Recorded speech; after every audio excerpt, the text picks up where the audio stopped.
Well, hey there, listeners. Welcome to episode 89 of The Foretop. I am your host, Catherine Cole, jumping in to give you a bit of background about this final installment of our Best of the Foretop season before we take a break to develop our next season.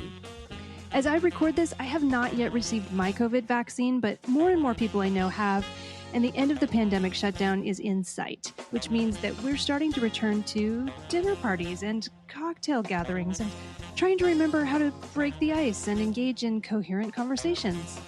With that in mind, we just re-listened to an old favorite episode on how to appear normal at social events, and we found it so entertaining that we knew we had to share it with you. Now, this show may or may not actually be helpful as you re-enter the social fray, but even if it isn't, I promise it will make you laugh. We recorded it during Feast, which is a big culinary event that attracts visitors from all over the world to Portland, Oregon, to gather in large groups to eat and drink, which sounds completely crazy to me now as I say this. For the first segment of this very loose episode, I gave up my moderator chair to Zach Geballe. Zach is the co-host of the Vine Pair podcast, and he's a total pro and so much fun to listen to, as are our other panelists. That includes cartoonist Lord Birthday, who is the author of the seminal book, How to Appear Normal at Social Events. Go get yourself a copy if you don't have one. We also have food blogger Ashley Rodriguez and world-famous wine director Brent Braun. Anyway, here's Keelan King. Enjoy.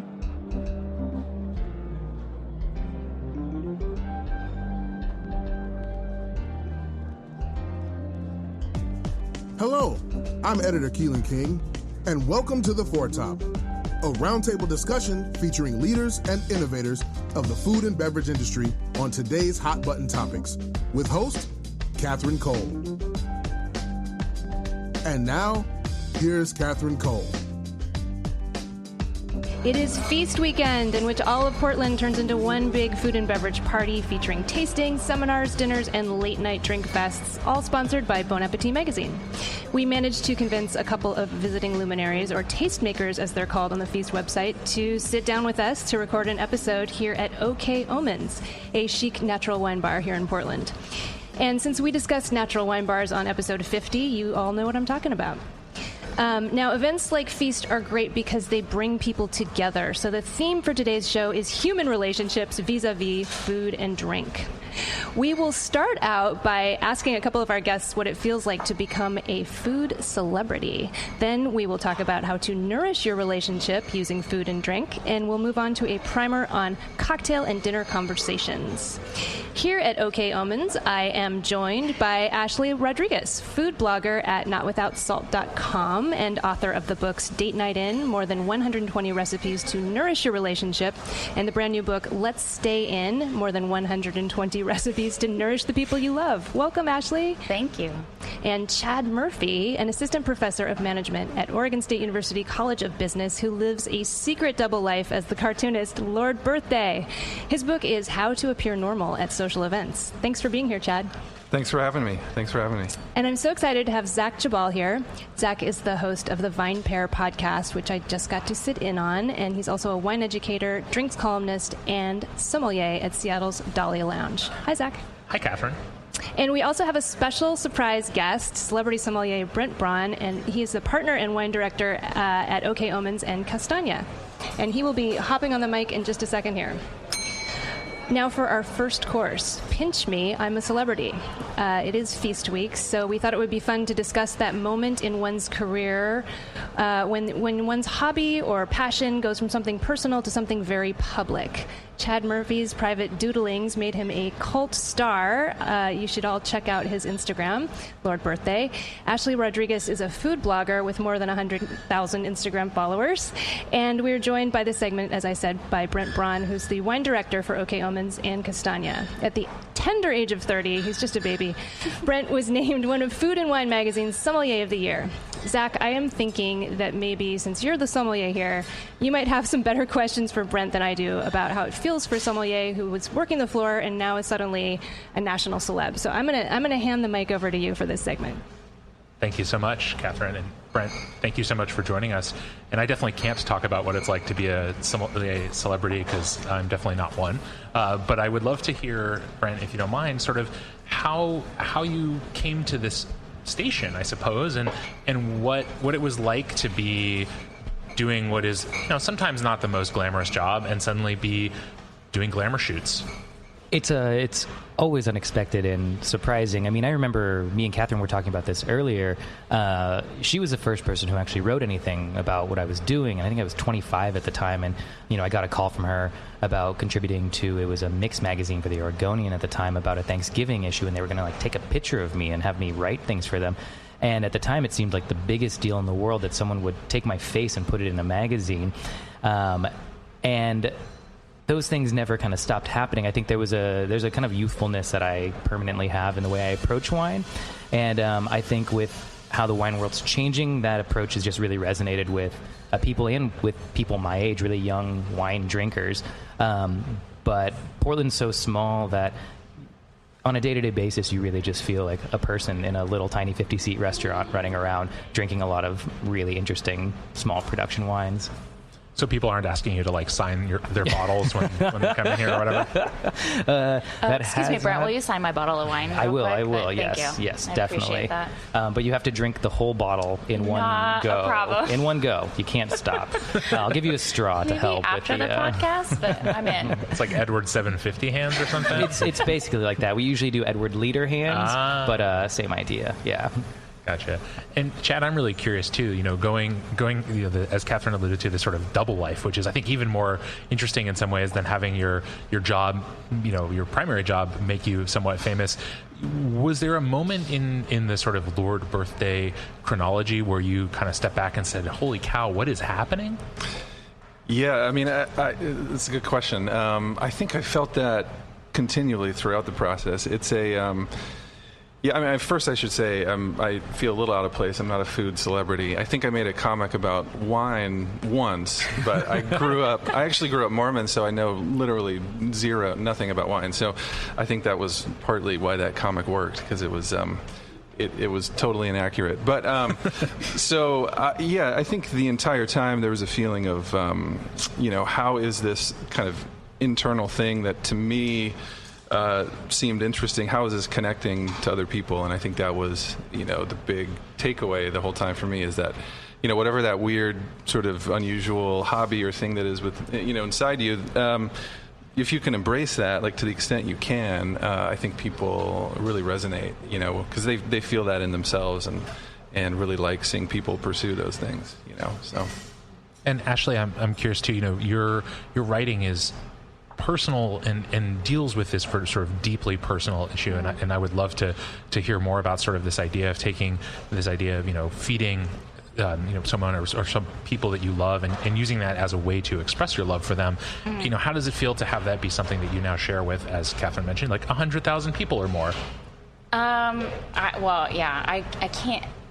The thought of thinking of myself as a food celebrity, I feel like a complete and utter fraud on a daily basis. But what I continue to do, it's been a slow journey for me. I feel like an internet grandma. I've had a blog for over a decade now, which there was 5 of us when I first started. Was that a blog spot? No, it wasn't. Okay. It was ahead of the curve there. But Gotcha.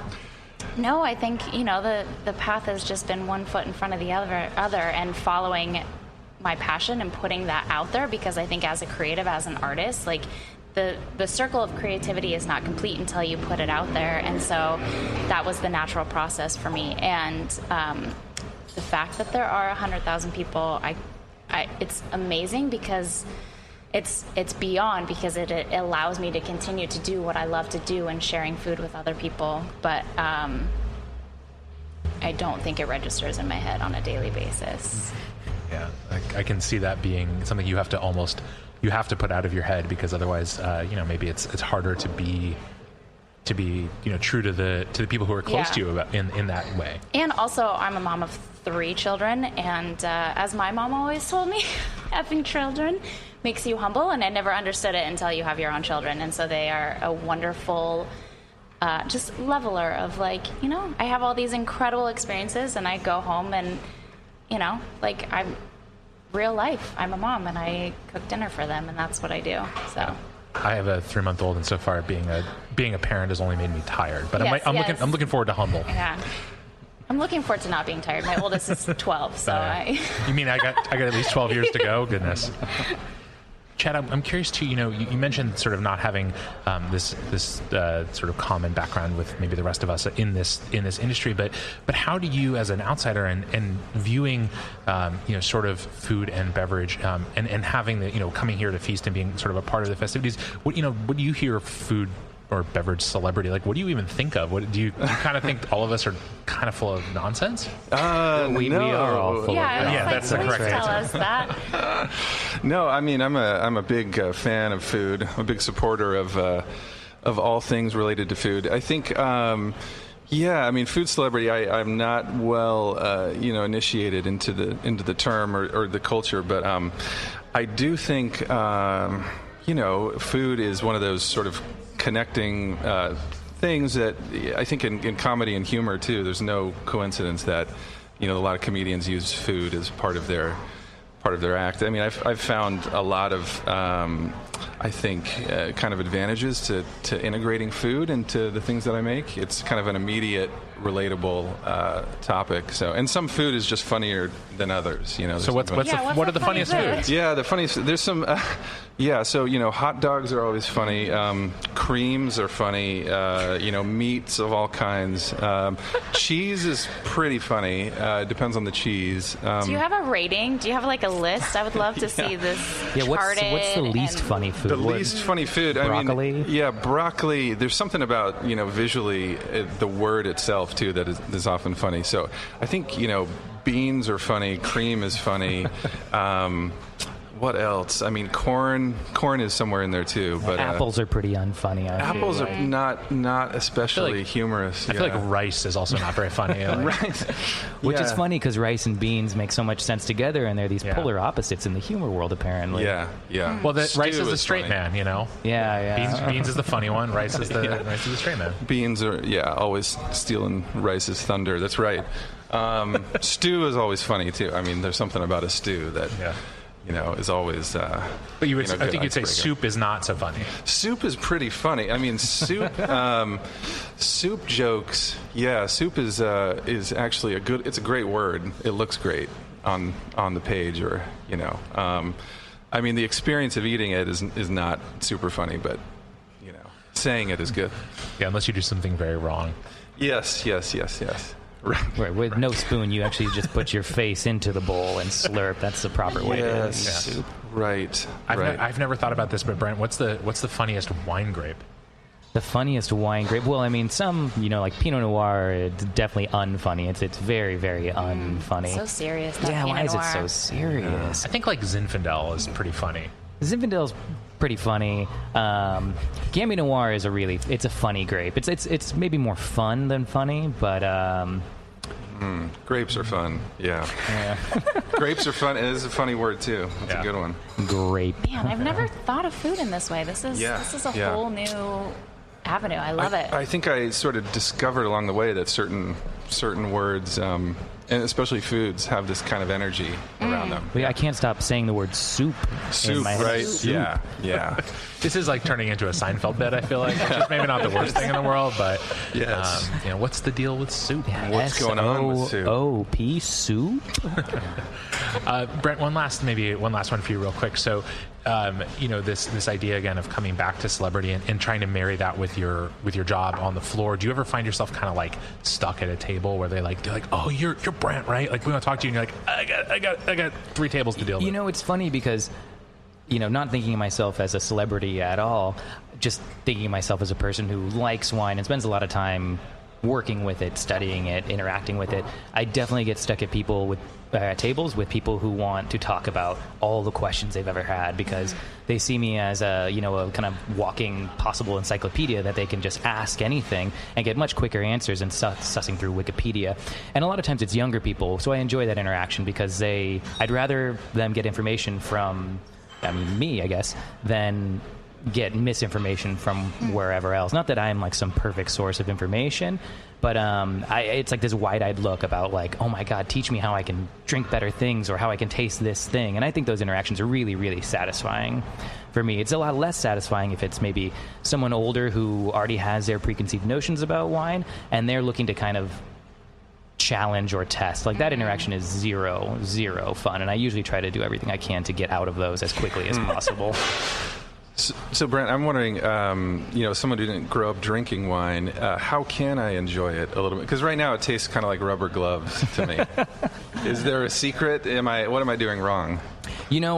To go to the natural wine thing, part of what I think has the reason the natural wine movement has stimulated people's imagination and passion so much is because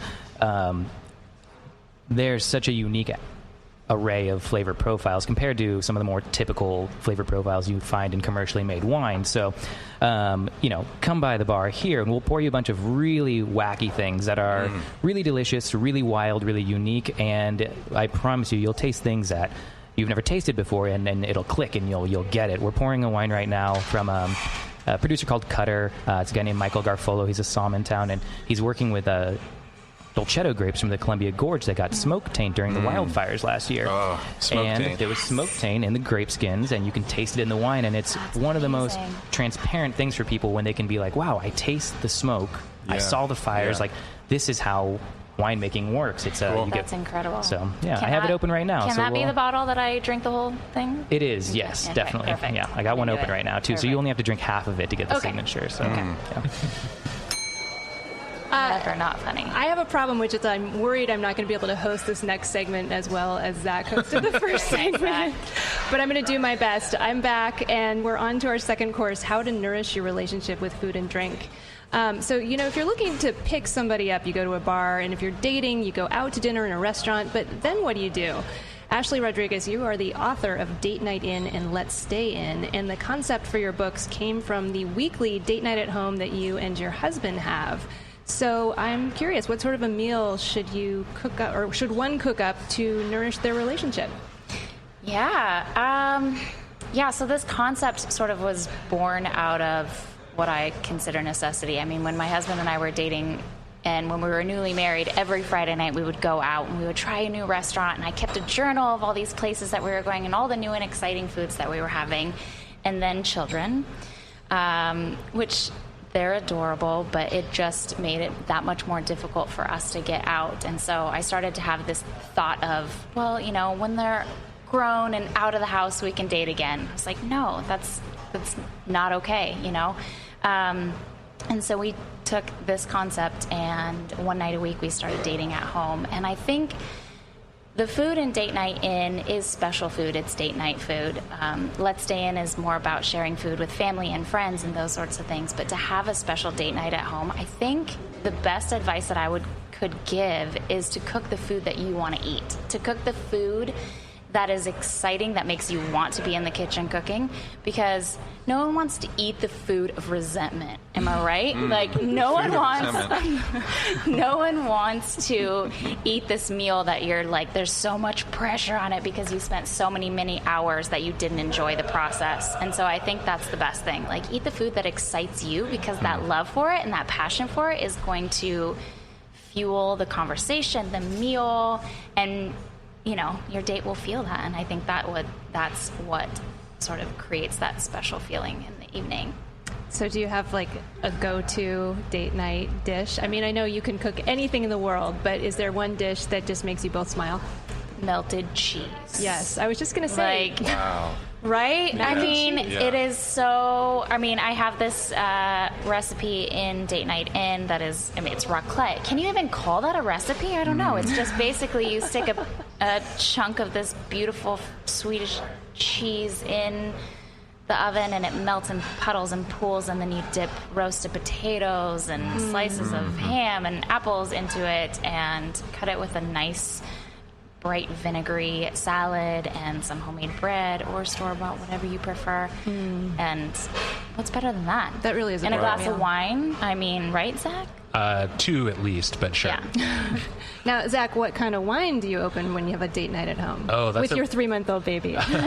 Well, he gets a bottle of milk, but my wife and I am a huge fan. We drink a lot of sparkling wine in general, and certainly for date night, it's probably champagne or some other sort of higher end sparkling wine. But we drink Cremant and other sparkling wines all the time, because I think it's sort of for the same reason. I mean, we did this before we had a kid, but there's something that is undeniably festive about opening a bottle of sparkling wine, and I think we as a culture sometimes reserve that for too few occasions. Sometimes a Tuesday night is plenty special, and you got to kind of create that celebration in your own life. And if opening a bottle of sparkling wine is the way you do that, as it is for my wife and I, then that's what we do. And can I also say, in terms of logistics, if you want to make out afterward, sparkling wine is great because it's got the acidity and the bubbles. It cleans your mouth. Don't drink a big red tannic wine, because then your mouth is all like gross and fuzzy, right, Zach? Plus, if you spill it, it makes less of a mess. Totally. Which can happen when you're making out. And you don't want purple teeth. Well, that part. When you get to be married for a few years and have a kid, the purple teeth are not a turnoff. It's almost better. Chad, how many kids do you have? 4 kids, yeah. So how do you keep the love alive? What do you guys cook at home? What do we cook? There's let's see. There's a lot of burritos. There's a lot of, what was it called? Texas toast? Is that a thing? Yes. Yes. Yeah, there's I sound... These are very fancy options that Ashley's recommended. I think I'm not quite at that level You can just pour some cheeze on that Texas toast and call it date night. Just put it in a bowl, eat the cheese straight. That could work too. We're sort of working on that, but I think a good fillet of something is always a good idea. I will say I was admiring your work before this episode, and I was reading your comic on how to tell someone you have a crush on them. Yes, yes. I love the romantic nicknames to call your lover. Yes. Alfred Hitchcock, Showgoat in drizzled oil, Juicy Cassette, and Bitsy Plump Wonder. One of my kids is Elizabeth, and we call her Bitsy. So Bitsy Plump Wonder. I'm just going to call her that from now on. Okay, yes. Amazing. That's good. That's good. That would totally turn Public me on domain. if somebody called me that. Bitsy, yes. Plump Wonder. Juicy Cassette. I'm gonna. We're gonna have to use these before my wife hears this podcast. She thinks I came up with them on my own for at least a few weeks. I'll give you some others. There's others I can. Oh, good. Do tell. Yeah. Well, I'll have to. Yeah. Let me think of that. I'll look at the outtakes. Well, okay. In the meantime, I did look up. I love all those scientific studies that how do they get funded? I mean, they should be researching climate change, and instead they're doing these stupid scientific studies about which foods kindle romance. Oh. So apparently, according to Psychology Today, sweet foods increase your dopamine levels. So eat dessert. I don't think I would have had to do research to tell you that one. And then You're a scientist. Yes. I agree. And then Time Magazine says women are more open to romance on a full stomach. But I didn't find anything about oysters, which was weird. Well, I think I've always felt like the oyster thing is less about the actual effects of eating the oyster and sort of the willingness to try something that's on the face of it disgusting, which is kind of true of romance too. Breaking boundaries, right? Boundary breaking foods, sure. All right, Ashley, I want to hear some more classics, some more tried and true. I love the raclette. Yeah, the raclette is really good. It's really... The food in that book is the food that I want to eat. So there is actually a fried chicken sandwich that is based off of Pine State Biscuits here in Portland. It's a fried chicken, which I'm not from the South, but I must say I think my fried chicken is quite delicious. It's on a black pepper biscuit with grainy mustard, bright pickles, and it's drizzled with honey. So you get some of that sweetness that we now know leads to romance, and then you also get full, pickles. Which apparently also, I don't know, but fried chicken and biscuit might lead me to a nap instead of romance. I don't know, but it's very, very delicious. It's funny. I was just thinking about this question of what are the things that I cook at home for my wife and I, and I gotta say, it's not a date night thing exactly, but I feel like it's this incredibly romantic, not romantic, but soulful and loving thing is just a really good roast chicken. There's something about the simplicity of it, but also the undeniable, who doesn't really unless you don't eat meat, which fair, but if otherwise, who doesn't love a really delicious roast chicken? It is the best food to make when you are maybe earlier in the dating stage, if you're going to cook for someone, I feel because it's hard to mess up and everyone likes it. But the question is, do you pick up the drumstick? Because the fingers... Again, yes. You gotta, it's just like the oysters, you gotta show a little willingness to get messy. Okay. Because, I think, prawns are a terrible idea, because then you have fingers that smell like shellfish shells. Yeah, that's true. I would say there are foods to be avoided, for sure. But that's the thing. Are we talking like first date food, or are we talking like 10, 15 years into the marriage? That's where true. it's like, that fried chicken sandwich, my husband and I both said as we were eating, we're like, this is not a first date food. This is like, you're shoving it in your mouth, and it is messy, but that is true love right there. If you can have red wine teeth, shove fried chicken in your mouth. Fingers that smell like prawns. That's love. I agree.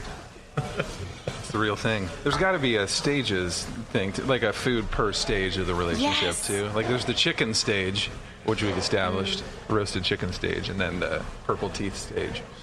That'd be an interesting book to write. If somebody could write that, please. Well, I feel like Ashley might have some time. She just finished her last book. So which food goes with which stage? Yeah. The 120 stages of dating. So much free time with those 3 children. Yes. Chad, only if you illustrate it for me. Happy to, yeah. Perfect. Yeah. I can do some wine pairings if we need. Yes, we definitely need that. I feel like I should break in and say, once again, we are at OK Omens, and this is a working restaurant. So if you hear clattering in the background, it's all part of the wonderful texture and atmosphere here. So I apologize, but I think it's kind of fun to be. Yeah, so in the business, we call this just rich natural sound. Yes. We would like to thank Westward Whiskey for sponsoring this episode of The Foretop. I am actually sampling Westward's American Single Malt Whiskey as I speak, so you get to hear my geeky tasting notes. You're welcome. This is a fabulous whiskey to serve straight up. It's got so much going on aromatically that it would be a shame to mix it into a cocktail, frankly. I am getting a really clear, beautiful note of ripe Oregon pear, accompanied by cinnamon and clove, oak, maybe a touch of pastry dough, and then as I take a taste, I'm getting citrus as well on the palate. Westward is a whiskey born from the unique culture, climate, and abundant resources of the Northwest. If you are a beer lover, you gotta try Westward's American Single Malt Stout Cask, which has aged in Oregon Stout ale barrels. Or try Westward's American Single Malt Pinot Noir Cask, which has spent time in Pinot barrels from our fabulous Willamette Valley wineries. I think I approve of that. If you are in the Portland area, head to westwardwhiskey.com for information on Westward's 4 local tasting rooms, including a couple of convenient locations in the PDX airport. I love these because you can grab a bottle to give as a gift as you're en route to your destination. And if you're out of state, you can still sign up for the Westward Whiskey Club on the Westward website and receive shipments throughout the year. Anyway, thank you, Westward, for sponsoring the Foretop. We really, really appreciate it. And now, back to the show.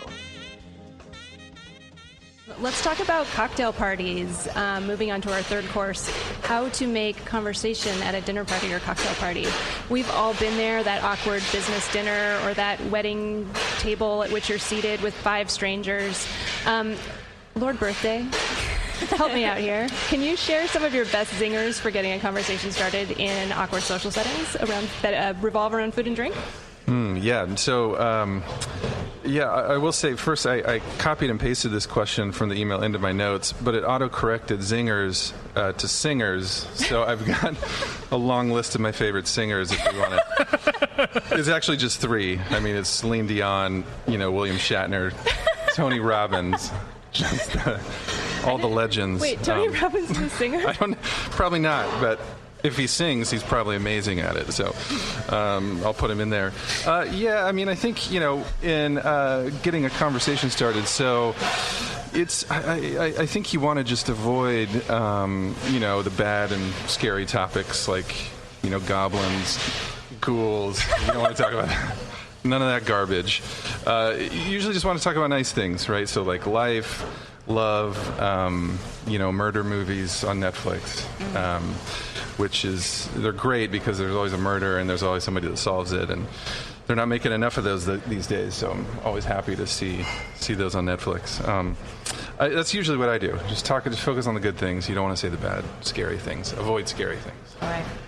Frightening things. I have to say, once again, I was looking at your work before we came in here. I don't even remember which comic this was from. It was a question, when I go to a restaurant, can I touch the waiter? Oh my gosh, I saw that one. No, you cannot touch the waiter. It's a common question. Yeah, I get asked that. I think people assume because I have a king, sort of wise Solomon kind of persona that I would answer the question, know these answers, and people ask that one a lot. Surprised. It's very surprising. You can't do that, though. You can't. It's a really important message that you're sharing with the world. It's really... That is vital information. Who else, is going to do that, is going to convey that. And don't touch the som, right, Zach? Yeah, we're like, we're there to be seen but not touched. So. Yeah, no touching. Right. So wait, Zach, when you are approaching a table and there's just like utter silence and people are staring daggers at each other and you have to sell these people some wine, like what do you do to break the ice and get everyone to talk? Oh my God. Well, now I'm going to start reciting my list of favorite singers that I got from Chad. But no, I mean, the approaching the table is always a little bit awkward, like inevitably, unless they are actively looking for you.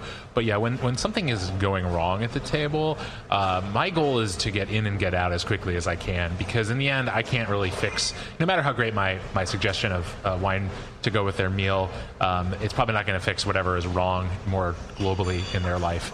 You can't match tears. I don't. Yeah, it's an interesting question. I'll come back to you with a pairing for the tears of broken hearts or whatever. But I think what it really comes down to is just like trying to get back on some kind of focus, kind of get people to be like, okay, maybe this is not the best meal you've ever had in your life. Maybe things are going wrong in your own life. And it can also just be in general when people are, there's a high energy situation. Sometimes it's hard when people are super excited, people are, celebrating something big and, they want to be there in that moment. And I certainly don't want to get in their way, but I do want to get their wine order.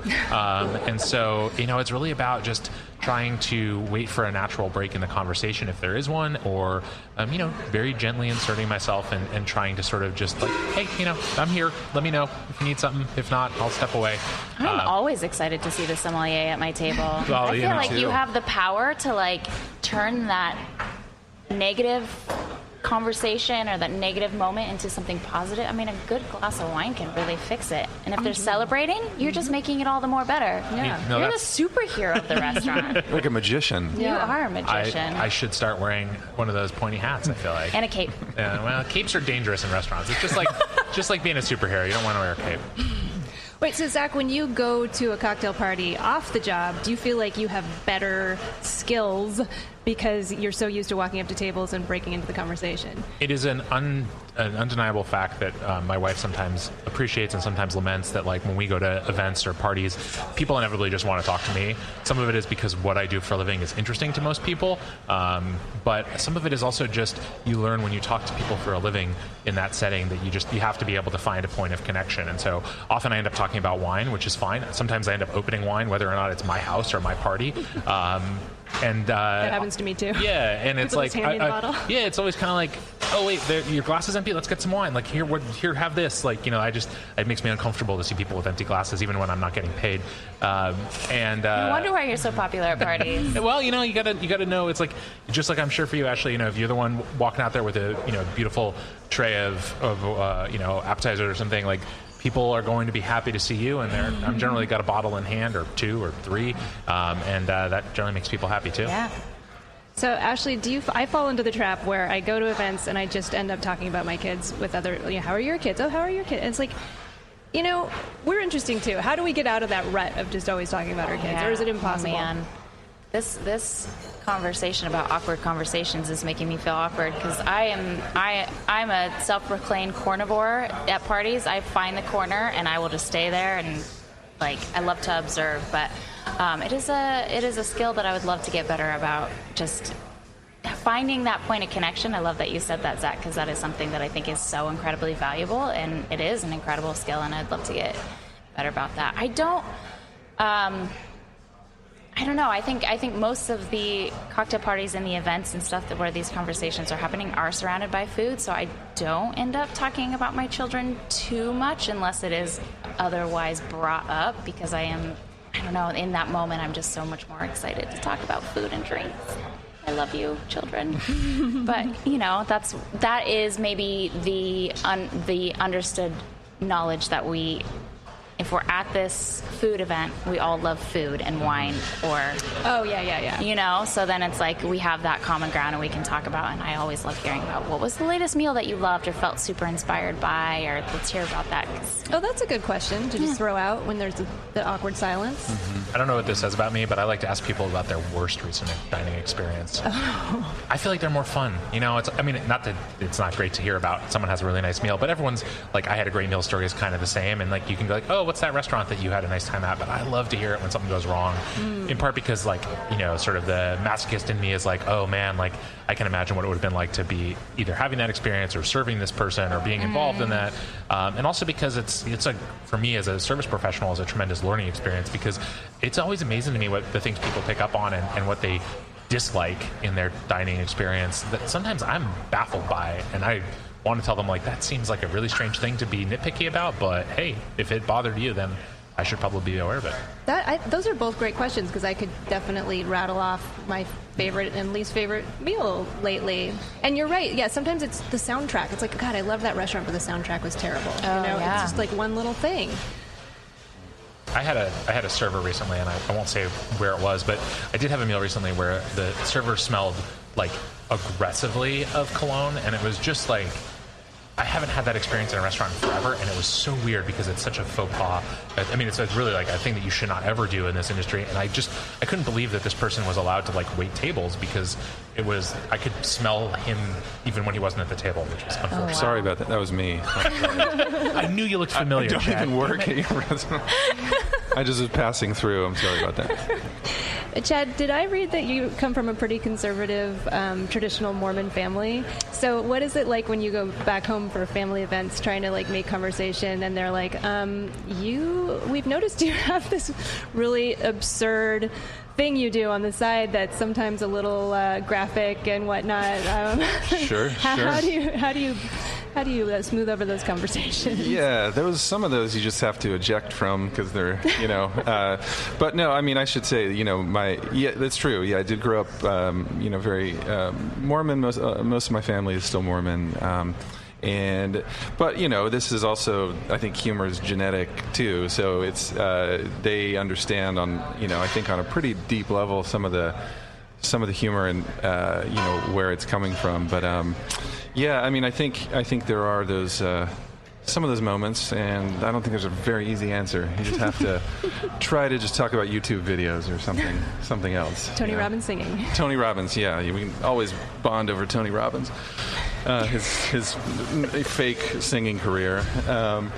But so many people are going to be Googling Tony Robbins' singing career and find nothing. Sings the hits. That's what I was going to do as soon as we finished recording, actually. He's got a Christmas album Quick, coming throw out. a YouTube video up there, bro.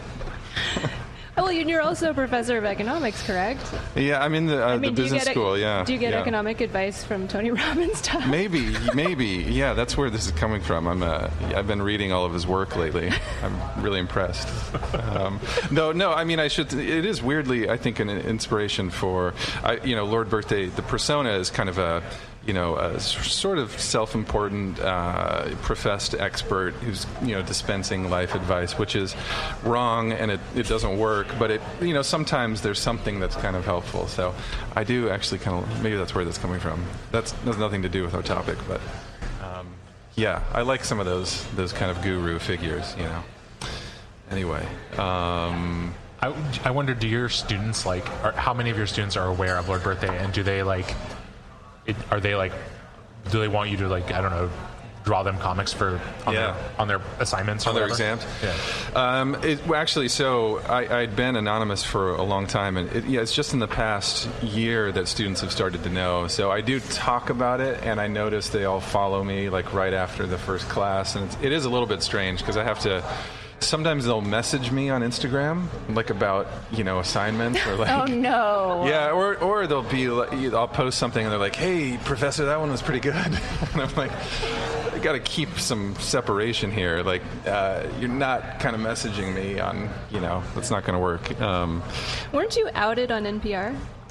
Yeah, so on Invisibilia, we did a story. Let's see, that was about a year ago, a little over a year ago, and I was, I thought it wasn't, against my will. Lulu Miller I'd gotten to know a little bit, and I sort of had the idea, and she worked it in. But yeah, that was quite surprising. I think I underestimated how many people listened to Invisibilia, because I was like, I knew it was a popular show, but it was interesting. Yeah, it was interesting. So. And now here you are at Feast, a tastemaker. I guess. A year later. There was an error in the algorithm that invited me. We don't know how I got here, but it was because you talked about soup and they thought it was hilarious. Yeah, they're like, we love that soup guy. Get that guy in here. It's the cheese. The cheese man. Speaking of soup and cheese, I think it's time for our dessert course, in which we each go around the table and share something foodie or beverage related that we've been enjoying this week. It can be anything random, just something you want to share with our listeners. I will go first. Maybe I'm getting old, but lately I've noticed that I can't stand loud music anymore. And I tend to get around town riding my bike, and I can't stand it when I'm riding past like a street fair or a bar where the music is so loud that I can't hear myself think. So my recommendation to anyone who's visiting Portland is go to one of Portland's urban wineries, Teutonic Wine Company, because they always have live jazz, and it's always like a very small. Nice. Wow. And they're very hipster, natural winemakers, but they'll just have like 3 or 4 musicians, and they don't turn it up too loud, so you can just sit there and sip your wine and enjoy some classic jazz. I'm definitely old, but drinking some elegant German-style Riesling and listening to jazz is pretty much the best thing I think you can do on a Sunday. I love that. So that's my dessert. Wow. Lord Birthday, did you bring some dessert to share? I did. So it's music related too, just kind of piggybacking on the jazz. Someone the other day introduced me to this band called the Beatles. And have you heard? Has everybody heard them? So good. There are so many good songs. Tony Robbins inspired them, right? Yeah, I think he's somehow one of them is one of his oldest son. I think I heard that. I think, and I've been listening to the Beatles the past week, and I'm really blown away. So I would definitely recommend. You can pick almost any. Are they on Spotify? I think they just got on there. Okay. Yeah, it's amazing how familiar some of their tunes sound. It's wild. Yeah, it's wild. My favorite, I think, is Yellow Submarine. That one is it's great. Good cooking song. Classic. It's about a submarine. Submarine sandwich? I think so. Yeah. It's open to interpretation. There's a lot of different. It's true. I did hear that. I think John Lennon was a big fan of yellow mustard, so I think that's kind of where it all comes together. Right. Okay. Yeah. And he's in the Beatles. I believe so. I was looking at the Wikipedia last night. It's interesting. It's a surprisingly long Wikipedia entry for a new band. Yeah, I think they started on like a small indie label in Portland, and then they're doing great. Proud of them. Great retro look too. Well, Ashley, what did you bring for us for dessert? Oh, man. Okay, so I actually just recently got back from a trip to Alaska, and we were there just learning all about the wild foods there and cooking over a fire, which is one of my other passions and related to food. And we were fishing with a commercial fisherman team called Drifters Fish, Nellie and Michael, and she prepared over the fire this salmon that it was so incredible. So she filleted the fish whole, so you get these 2 large, beautiful fillets, and then you have the carcass. And the carcass still has all this incredible meat left on it. So she threw that directly onto the grill over the fire, and it slowly cooks. And to finish it off, she threw fresh parsley and preserved lemon. And we didn't even allow it to come off the fire before we just started picking at the carcass. And then one lucky diner gets the salmon cheeks, and you have all the little bits, and you eat every single bit of that fish. And it was incredible. So I'm all about cooking that salmon carcass right now. We had it a couple times just in Alaska, and it was like every time it blew my mind. Love a good carcass. Yeah. Right? Wow. While listening to the Beatles? The Beatles, right? yeah. I feel like carcass should show up on more menus. I feel like. Hey, it's all about zero food waste. Yeah, exactly. Exactly. Yeah. I love it.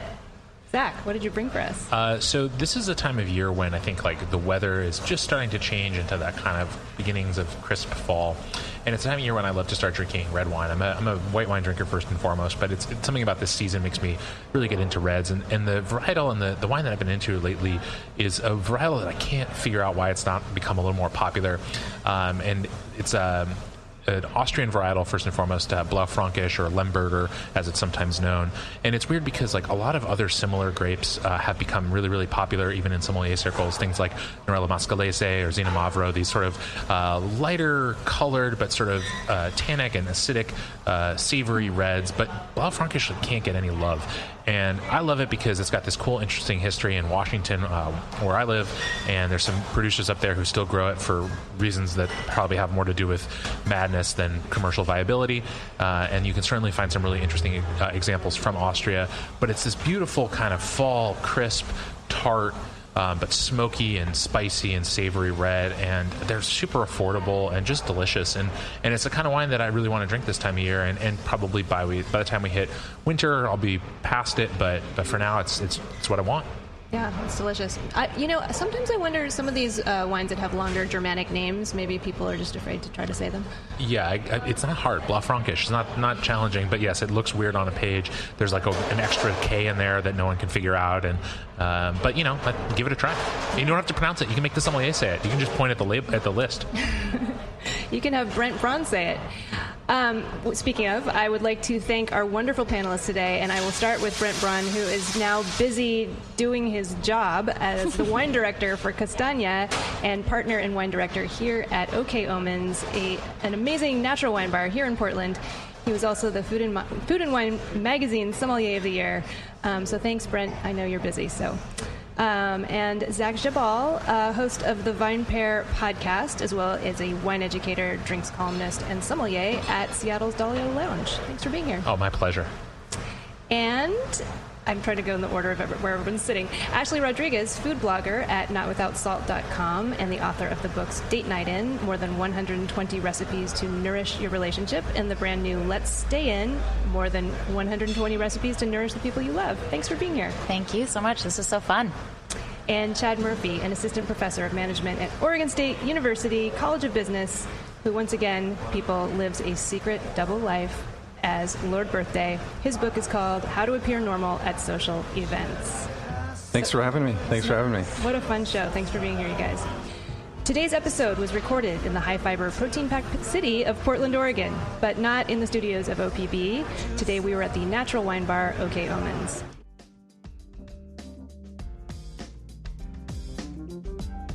Hey everyone, Catherine here, teleporting back to 2021 to say thank you for listening, and thanks to Brent Braun and OK Omens for hosting this recording session. I must admit, I just went to OK Omens the other night and enjoyed their cabañas outdoors. So happy to see my favorite wine bars opening up now. We're going to take a break for the next few months, that is at the Foretop, while we produce our next season, but please do stay in touch with us. Go to our website at theforetop.org to find our social media links, purchase our panelists' books, and more. And please subscribe so you'll be aware the moment we get back online with our new season. Thanks, everyone, and have a delicious summer. This has been the Foretop Podcast. Catherine Cole is our executive producer, Izzy Kramer is our producer, and I'm Keelan King, editor and audio technician. We are also assisted by Rachel Grossman in editorial and Lex Rule in design. We'd love to hear what you think of this episode and how we can improve the Foretop moving forward.